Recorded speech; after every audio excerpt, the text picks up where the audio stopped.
उनहत्तर शिक्षक भर्ती मामले की एक बार फिर से सुनवाई नहीं हो पाई, क्योंकि जो केस था वो टेकर नहीं हो पाया। किसी केस की सुनवाई जो है वो लंबे वक्त तक चली, इस वजह से इस केस पर सुनवाई नहीं हो पाई है। फिलहाल अभी तक कोई दूसरी तारीख भी नहीं दी गई है कोर्ट के द्वारा। तो ऐसे में ये कहा जा रहा है कि 69,000 शिक्षक भर्ती की जो सुनवाई है वो बढ़ती हुई चली जा रही है, जिससे कहीं ना कहीं देखा जाए तो चयनित वर्ग के जो अभ्यर्थी है वो भी काफी ज्यादा परेशान है। आरक्षित वर्ग के जो अभ्यर्थी वो भी काफी ज्यादा परेशान है। चयनित वर्ग के अभ्यर्थी इस वजह से परेशान है क्योंकि वो मानसिक और आर्थिक दोनों तरह से ही परेशान होते चले जा रहे हैं। तो दूसरी तरफ बात करें अगर आरक्षित वर्ग के अभ्यर्थियों की, तो आरक्षित वर्ग के अभ्यर्थी भी मानसिक आर्थिक रूप से परेशान है। दूसरी तरफ ये भी देखा जाए कि एक बहुत लंबा वक्त होता है और इस लंबे वक्त में लगातार 69,000 शिक्षक भर्ती मामले पे सुनवाई हो रही है, और जिससे कहीं ना कहीं दोनों ही वर्ग के लिए काफी ज्यादा नुकसान हो रहा है। दोनों ही वर्ग परेशान है, दोनों ही वर्ग हताश है, लेकिन फिर भी अभी तक कुछ निकलकर सामने नहीं आया। फिलहाल अब इंतजार है अगली तारीख का। अगली तारीख आते ही देखते हैं क्या होता है। इस विषय पर ज्यादा जानकारी देते हुए चयनित अभ्यर्थी शिवेंद्र प्रताप सिंह ने क्या कुछ जानकारियां दी हैं, आप भी सुनिए। शिवेंद्र जी, आपका हमारे चैनल अटल टीवी पे बहुत बहुत स्वागत है। बहुत बहुत धन्यवाद मैम। शिवेंद्र जी, जैसा कि देखने को मिला था और आपके द्वारा भी अवगत कराया गया था कि आज एक महत्वपूर्ण सुनवाई होनी थी 69,000 शिक्षक भर्ती मामले में, तो क्या कुछ निकलकर सामने आया, क्या कुछ नए अपडेट्स हैं?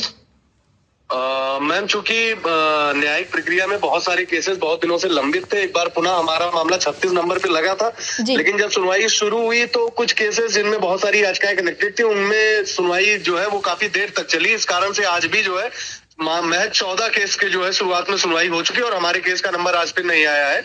तो शाम तक ऑर्डर अपलोड होने के बाद हमारी जो अगली तिथि होगी वो हमको सूचना उसके संबंध में प्राप्त होगी। जी, यानी कि एक बार फिर से जो अभ्यर्थी हैं उनको इंतजार करना पड़ेगा।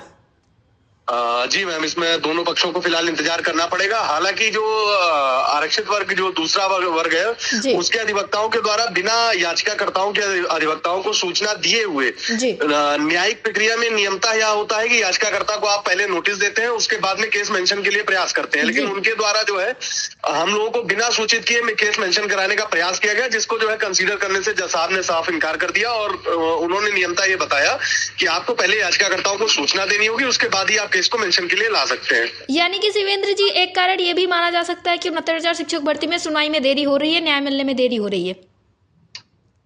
मैम, न्याय मिलने में देरी हो रही है हम ऐसा नहीं मानेंगे, क्योंकि न्याय तो ऑलरेडी हुआ है, इस वजह से ही हम कार्यरत हैं। और हाँ, ये बात अलग है कि जो आरोप और जो प्रत्यारोप का दौर चल रहा है उस दौर को खत्म होने में देरी हो रही है, और विपक्ष के द्वारा जो साजिश सत्ता पक्ष और हमारी भर्ती के प्रति फैलाया गया है उस नकारात्मकता को खत्म करने के लिए जो समयबद्ध है वो लगातार समय सीमा बढ़ती चली जा रही है। जी, तो इससे कहीं ना कहीं देखा जाए तो शिवेंद्र जी नुकसान तो दोनों पक्षों का। और अब मान लीजिए आप लोग चयनित अभ्यर्थी हैं तो आप लोग के काम में रुकावट आती है, और जो अभ्यर्थी हैं जो चयनित है या क्या है आरक्षित वर्ग के अभ्यर्थी हैं उनका भी तो वक्त जाया हो रहा है इसमें, क्योंकि अगर इधर से चीजें क्लियर होंगी तो वो अगले काम के लिए आगे बढ़ सकेंगे।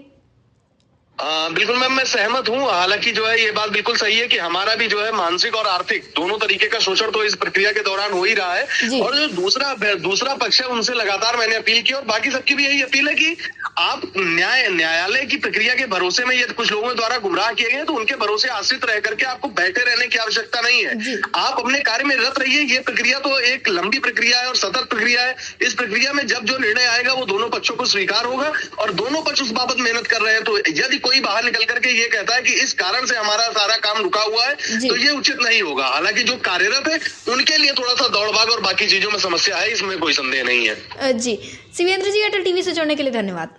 धन्यवाद मैम।